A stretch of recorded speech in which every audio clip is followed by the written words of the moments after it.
Beck Noir is a combination of Jack Noir, an agent from Durst, and Beck, an omnipotent dog. Let's do each of them separately.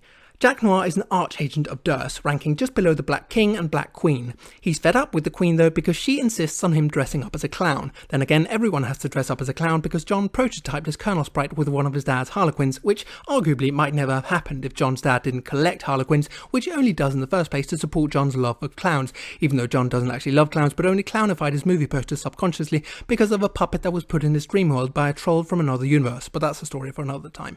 Point is, once Jack Noir gets hold of John's birthday package, let me just explain that. Jade sends a birthday package to John, but John's dad gets hold of it first and puts it in his car. After John enters the medium, the car becomes sort of inaccessible, so John's server player, who is Rose, tries to get hold of it, but unfortunately gets disconnected because the house is on fire. As a result, the car crashes down into the land of wind and shade, and the regulator gets hold of the package and passes it on to the nearby authority, which is Jack Noir.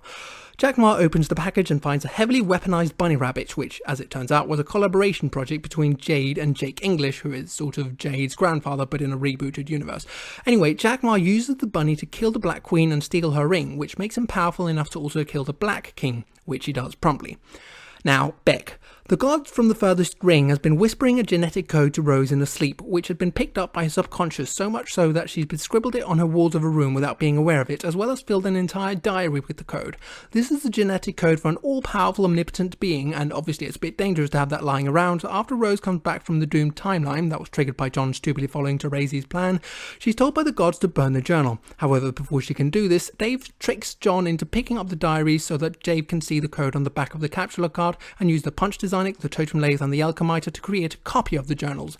Before long, an agent of Durst, who was probably sent by Jack Noir himself, steals the copied journal with the genetic code, along with the other journal containing the complacency of the learned and Dave's copy of Spur that he was using as a bookmark.